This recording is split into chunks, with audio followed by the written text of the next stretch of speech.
En ce jour de commémoration du plus tragique accident maritime de notre histoire contemporaine, je voudrais, au nom de son Excellence M. Macky Sall, Président de la République, et de l'ensemble du gouvernement sénégalais, rendre un vibrant hommage aux victimes du naufrage du Joola et partager pleinement avec vous la forte émotion qui nous habite tous.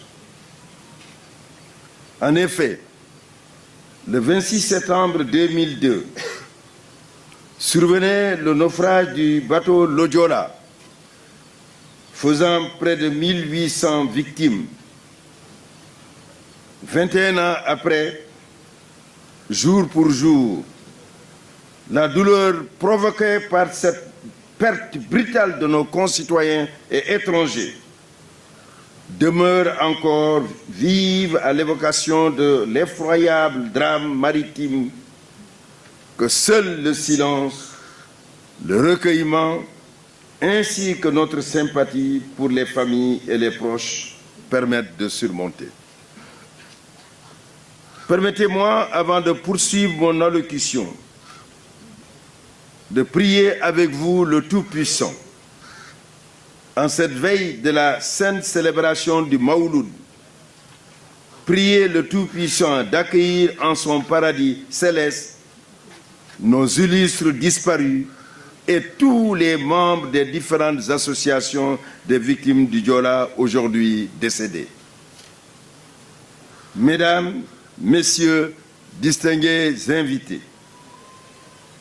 nous sommes réunis ce matin par devoir de mémoire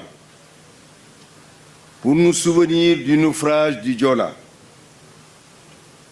Comme l'écrivait le philosophe français Émile-Auguste Chartier, dit Alain, je le cite, « Le souvenir commence avec la cicatrice. » Fin de citation.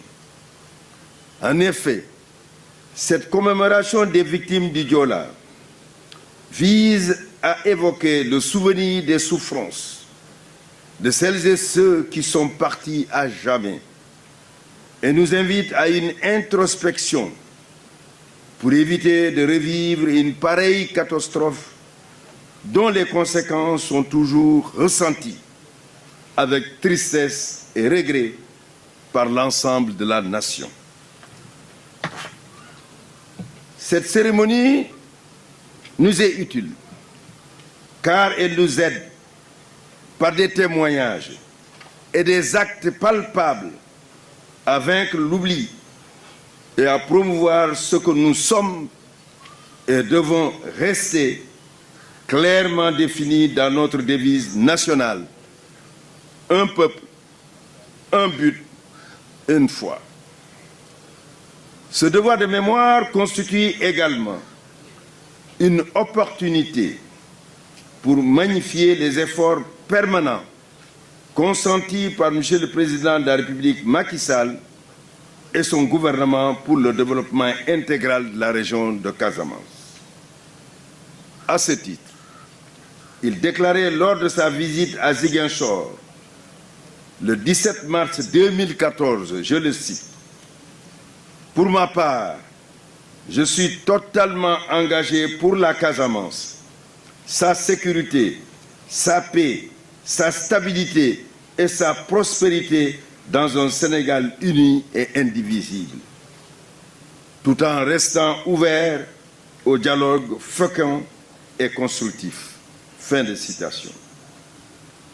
Fort de cette orientation majeure, le gouvernement, dans une solidarité agissante, a réalisé beaucoup de programmes qui mettent en place les bases d'une émergence socio-économique de la région dans un environnement totalement sécurisé et favorable aux investissements.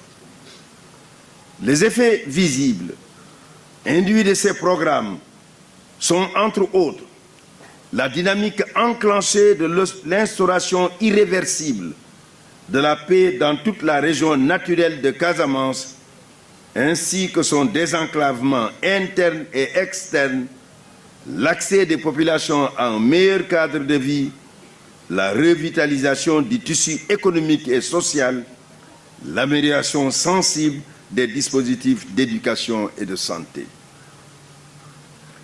Les perspectives d'émergence de la région sont heureuses, car l'Agence nationale pour la relance des activités économiques et sociales en Casamance, ANRAC, maintient une bonne dynamique de reconstruction du tissu socio-économique de la Casamance.